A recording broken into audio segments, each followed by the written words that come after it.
Hey guys, it's Matthew here once again. First of all, apologies for not much YouTube content recently, just been slowly going nice and insane with the couple of events that we've been playing recently that GG has kindly put on for us, and this one being the Delirium Everywhere event.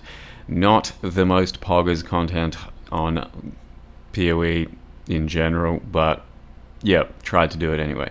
I digress though. Ruthless mode is what happened yesterday for a lot of people. Ruthless Alpha happened sort of publicly, so the NDA was lifted on being able to showcase it, stream it, etc.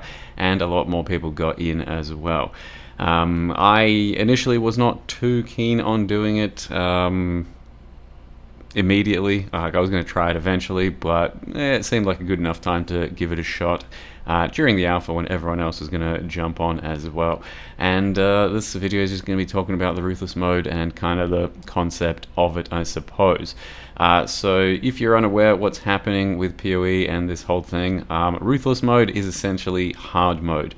It is something that Chris Wilson wanted to put into the game as a little side project to give a very specific niche community the ability to go into a much more grindy, difficult, meaningful version of Path of Exile.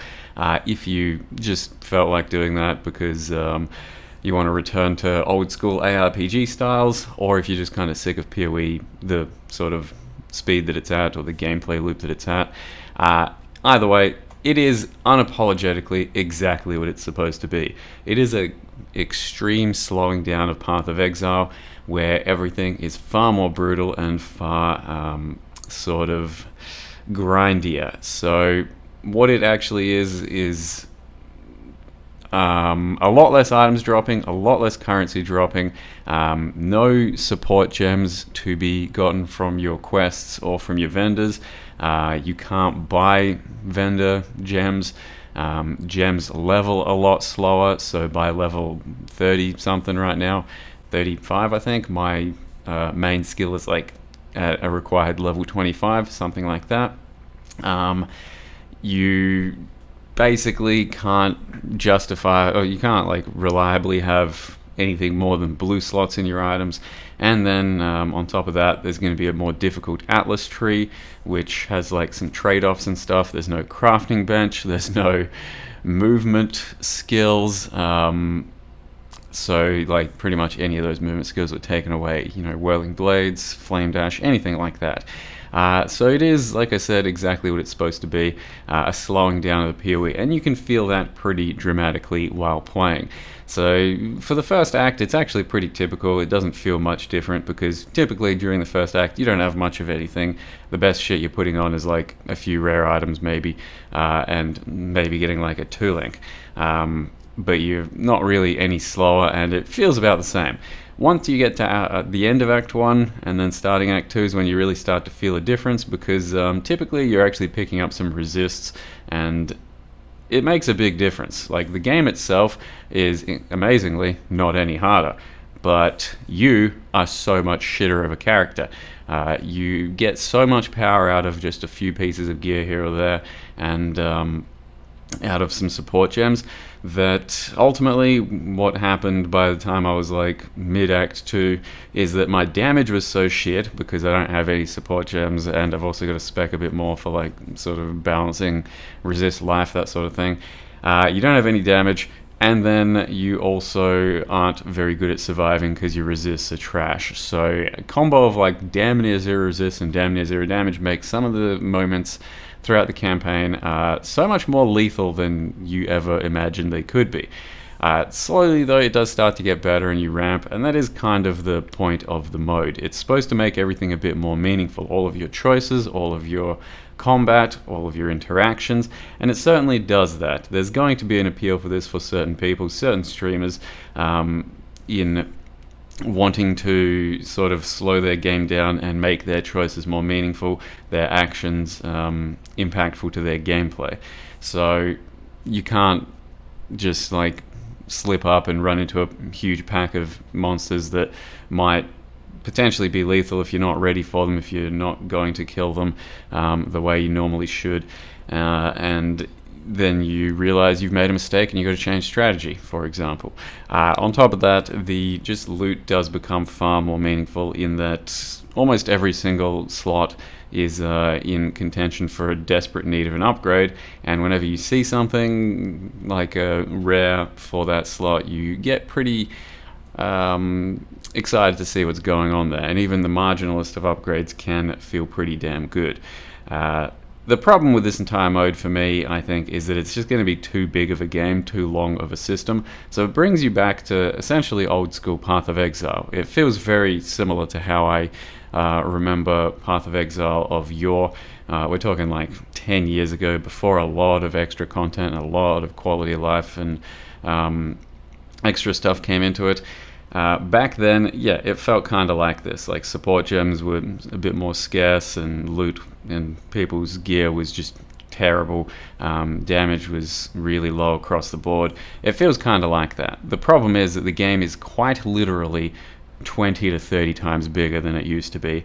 And that slow progression to get to the completion or the finalization of your character is now damn near infinitely further away. So it's going to be extremely challenging for someone that isn't investing 8 hours plus per day into playing Ruthless mode to make any sort of meaningful progress. That's kind of the whole core issue, I think, for me personally. There's just so much out there to do in Path of Exile right now that if I was to focus on Ruthless at any point in time, I'm well aware of what I'm missing out on in regular Path of Exile, because it would take me, for all the memes, a seasoned veteran of thousands and thousands of hours, probably 2 months of gameplay to get to like all the proper end game bosses on this mode. And ain't nobody got time for that, right? So, of course, as I said, some people will have time for that, and you will have your Steel Mages and your Zizarans probably pushing hard to try and get some real Ruthless content done, because they live for that shit. But don't expect this to be a thing that too many people are going to want. It is, I think, still worth trying for most people once it launches, and especially if you're kind of done with PoE, the League, anything like that. If you just don't really give a shit about PoE anymore, maybe it's worth jumping in to see if you feel different about this type of pace.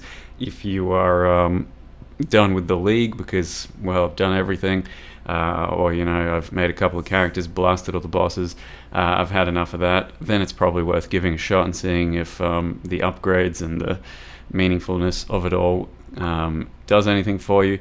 But beside that, it does feel like it's going to be just a bit too hardcore for the majority of us casual Alcan-Go fun-loving gamers, if you know what I mean. So it is still in alpha. There are still going to be changes made.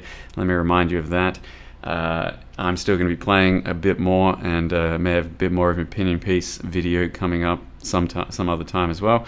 But for now, I mean, I'm going to try and get through the acts, and I don't think it's going to be for me, because it's just going to be way too much grind and not enough into the deeper parts of Path of Exile, the crafting systems, the fun boss fights, the links. Oh my god, the links. Like, there are so many support gems that just change the way you play a skill and play the game, and you have access to almost none of those here. So it is pretty brutal, I think, and it is going to be just for a very niche set of people that want to be punished. But there is some fun to find in it.